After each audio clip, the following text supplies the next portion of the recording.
Hello everyone, நான் உங்கள் பாலா பேசுகிறேன். உங்களுக்கு ஏதாவது மெடிசனுடைய பெனிஃபிட்ஸ், சைடு எஃபெக்ட்ஸ் இல்லை வேறு ஏதாவது டீட்டெயில்ஸ் வேணும்னு நினச்சிங்கன்னா கீழே கமெண்டில் அந்த மெடிசனுடைய நேமை டைப் பண்ணுங்கள். நான் வீடியோ போடுறேன், நீங்கள் பாருங்கள். இன்றைக்கி நம்ம இந்த வீடியோவில் என்ன தெரிஞ்சுக்க போகிறோம் அப்படின்னா, ரிலையன்ஸா ஜானாமெவிர் இந்த மருந்தினுடைய பயன்கள், பெனிஃபிட்ஸ் என்னென்ன, சைடு எஃபெக்ட்ஸ், பக்க விளைவுகள் என்னென்ன, இந்த மருந்து நம்ம உடம்புக்குள்ளே போய் எப்படி வேலை செய்யுது, இந்த மருந்தை எந்த அளவுக்கு எடுத்துக்கணும், எப்படி எடுத்துக்கணும், இந்த மருந்தை யாரெல்லாம் எடுத்துக்கணும், யாரெல்லாம் எடுத்துக்கிறதுக்கு முன்னாடி டாக்டர் கன்சல்ட் பண்ணணும் என்பதை பற்றி அந்த வீடியோ நம்ம முழுமையாக தெரிஞ்சுக்க போகிறோம். வாங்க வீடியோக்குள்ளே போகலாம். அதுக்கு முன்னாடி இது வரைக்கும் நம்ம சேனலை நீங்கள் சப்ஸ்கிரைப் பண்ணலாம், இப்போ சப்ஸ்கிரைப் பண்ணிவிடுங்க. அப்படியே பக்கத்தில் இருக்க பெல் ஐக்கனும் கிளிக் பண்ணிவிடுங்க. அப்போ தான் என்னுடைய அடுத்தடுத்த வீடியோக்குள்ள உங்களுக்கு நோட்டிஃபிகேஷனாக வந்து சேரும். ஃபர்ஸ்ட், இந்த மருந்தினுடைய பெனிஃபிட்ஸ், பயன்கள் என்னென்ன என்பதை தெரிஞ்சுப்போம். ஃப்ளூ அறிகுறிகளை குறைக்க இந்த மருந்து பயன்படுது. காய்ச்சல் மற்றும் உடல் வலியை குறைக்கவும், ஃப்ளூவின் கால அளவை குறைக்கவும், அதே போல் ஃப்ளூ வைரஸ்க்கு ஆரம்ப கட்டத்திலே கண்டுபிடிச்சா இந்த மருந்தை 48 மணி நேரத்துக்குள்ள எடுத்திங்கன்னா உங்களுக்கு நல்ல பலன் கிடைக்கும். அடுத்து ஃப்ளூ வைரஸை ப்ரிவென்ஷன் பண்ணவும் தடுக்கவும் இந்த மருந்து வந்து பயன்படுது.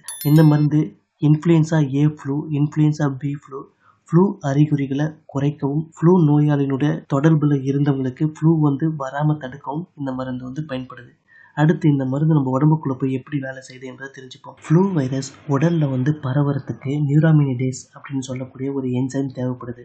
இந்த மருந்து அந்த என்சைம் வேலை செய்வதை தடுக்குது. ஸோ இதனால் ஃப்ளூ வைரஸ் வந்துட்டு மற்ற செல்களுக்கு பரவுவது வந்துட்டு குறையுது. அடுத்து நோயினுடைய தீவிரத்தையும் அதனுடைய கால அளவையும் வந்துட்டு இந்த மருந்து வந்து குறைக்குது. அடுத்து இந்த மருந்தை எப்போ எடுத்துக்கணும், எந்த அளவுக்கு எடுத்துக்கணும், யாரெல்லாம் எடுத்துக்கலாம், யாரெல்லாம் எடுத்துக்க கூடாது என்பதை தெரிஞ்சுப்போம். இந்த மருந்து பொதுவாக உங்களுடைய டாக்டருடைய அட்வைஸ் படி டெய்லி 2 முறை இதை இன்னேல் வந்து பண்ணலாம். இது தொடர்ந்து 5 நாள் வரைக்கும் நீங்கள் பயன்படுத்தலாம். அது உங்களுடைய நோயினுடைய தன்மைக்கேற்ப உங்களுடைய டோசேஜ் வந்து மாறும்.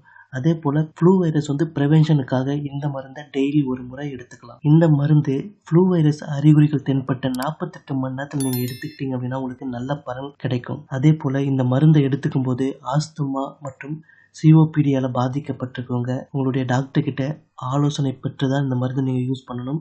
நீங்களாக இந்த மருந்தை யூஸ் பண்ணக்கூடாது. அதே போல் ப்ரெக்னெண்ட்டாக இருக்கிறவங்க, குழந்தைக்கு தாய்ப்பால் கொடுக்குறவங்க உங்கள் டாக்டர் கிட்ட கன்சல்ட் பண்ணிட்டா இந்த மருந்தை நீங்கள் எடுத்துக்கணும். இந்த மருந்து ஒரு ஆன்டி வைரல் மருந்து. ஸோ அதனால் நீங்களாக இந்த மருந்தை வந்து எடுத்துக்கக்கூடாது.